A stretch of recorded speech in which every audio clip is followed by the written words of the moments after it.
There, miss. You see, the heterodynes are feeding back into the stimulus reaction activators, causing non-snaps of the motor control resistor units. Oh, that's good. No, lady, that's bad. But your regenerative circuits are tuned asynchronously, and that causes concatenation in the intermediate amplifiers. Well, that's bad, isn't it? No, that's good. From now on, I don't think there'll be the slightest trouble with your robot. Your domestic problems are completely solved. Well, thank you very much. That's perfectly all right. And if there's anything else you want to know about your robot, don't hesitate to give us a ring. Good day.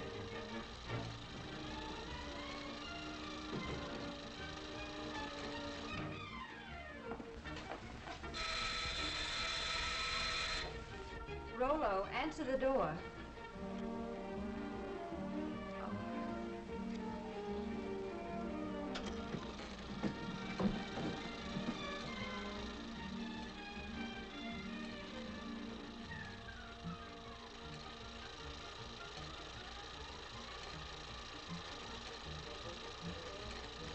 Sign here.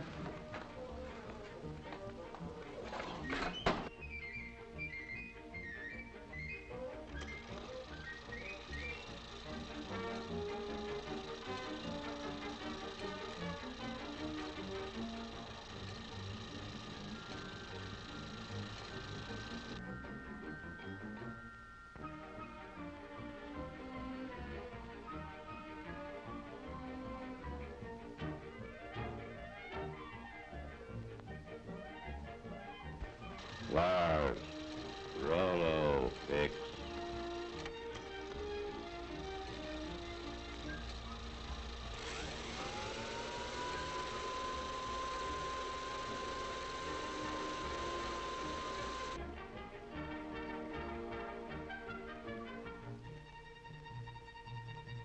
Yes, ma'am.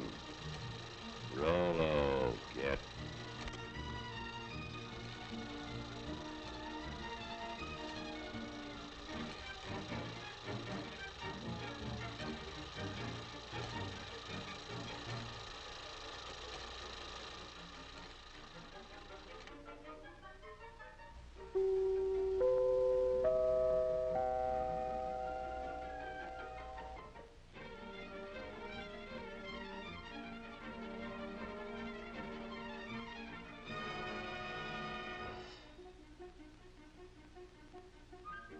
Yes, Rollo the robot, the chromium-plated butler, is just a daydream after all.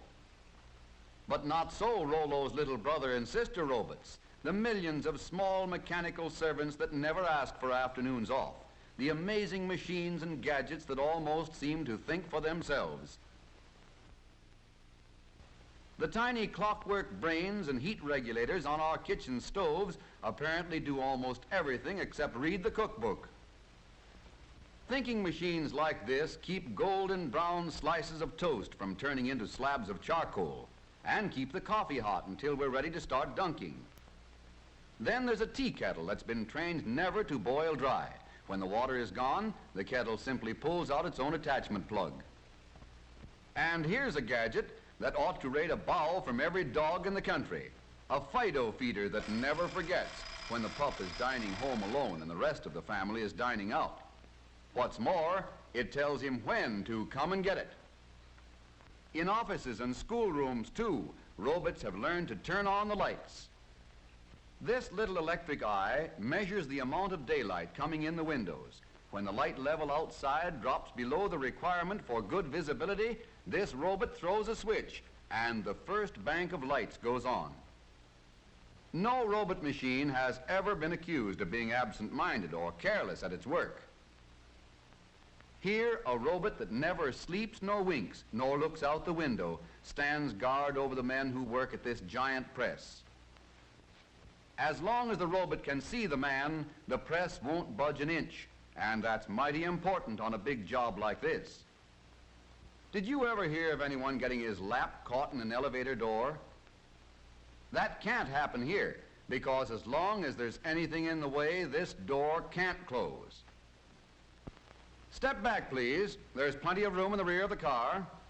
All right, then, don't step back. Just take a deep breath and hang on to yourself.